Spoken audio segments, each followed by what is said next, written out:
Hey there, everyone. Russ Hamilton here. Had someone send me a little question here and just thought I'd read it real quick and deal with the subject at hand.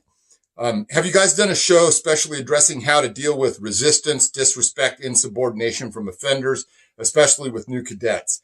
I'm seeing more issues with the new recruits not knowing how to address this type of behavior or being afraid to address it. Russ said, ask, tell, make. And that's a perfect rubric for addressing these types of behavior from offenders. I would love to see Andy, Russ, and Anthony address it sometime, and I know it would be a great help for those struggling officers who do not have the respect from the offenders they are assigned to supervise and are struggling. Just an idea, and keep up the great work, guys.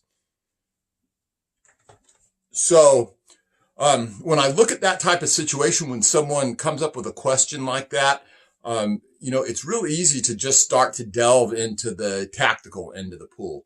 And, that may all be well and good, but it's really not what the issue in something like this typically tends to be. We're not looking at digging out the root. We're not looking at fixing the actual problem. We're trying to, give some guidance for some people to kind of, patch the holes rather than try and fix the whole structure. What am I talking about? It's quite simply this. This particular problem most often goes to the culture of a unit, a department sometimes, maybe just a single institution. You can't really ever fix that kind of thing without knowing what it is that you're actually trying to address.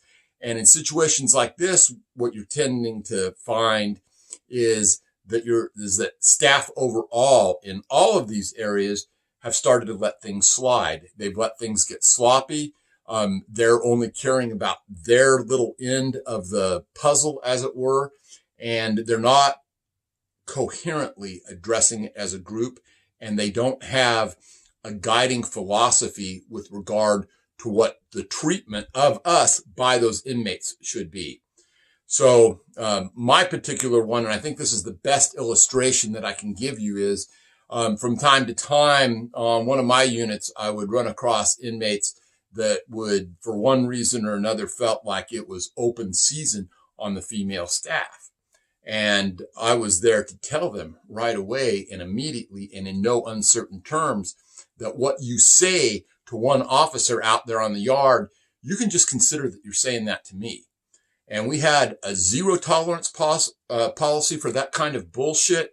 And we were all on the same page. We made sure that we were a cohesive unit and that those kind of things just simply wouldn't be tolerated. We would not let them get by with it.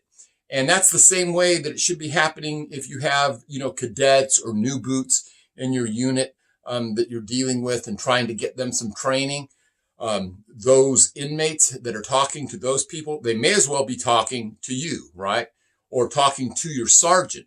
And they should be giving the same level of respect in that situation and not seeing what they can get away with. This is what's wrong many times with culture inside of a unit or inside a particular institution. We have to make sure that we present a united front to the inmates, that everybody knows what the policies and procedures are, and that we're not going to tolerate them trying to, section off part of our herd and be able to do what they want with it. That's a manipulation tactic. It's a way for them to get away with doing certain things. It's a way for them to try and see if they can make a negative impact on the safety and security of your unit. So this is not one of those things where I can just tell you, oh, you need to go in there and do searches, or you need to go in there and, present your command presence and make sure that the inmates understand that they're not going to get away with that, because what's actually been happening is they have been getting away with it. That's why this kind of thing crops up. So this is not a tactical issue. This is a strategic issue. This is where you have to have leadership filling in those gaps and making sure that we're not leaving anyone behind, that we're giving these people the kind of support that they need, and that we're not simply, letting inmates run amok. I mean, where is your disciplinary line in all of these things? What are you doing to make sure that inmates are having to toe the line? Just to reiterate, this is what you have to do. This is the angle you have to attack it from. Now, there are other things on the tactical level that can be done, sure enough. I'm going to see maybe if Anthony wants to take this to that level and talk about some of those tactical things. Maybe we can get Andy or a couple of other people on here. But overall, what you are looking at in almost all of these circumstances, though, is that situation where the culture of the correctional officers in that area, in that institution, in that unit, have allowed things to erode to the point that inmates feel that they can get away with it. People are not doing their jobs.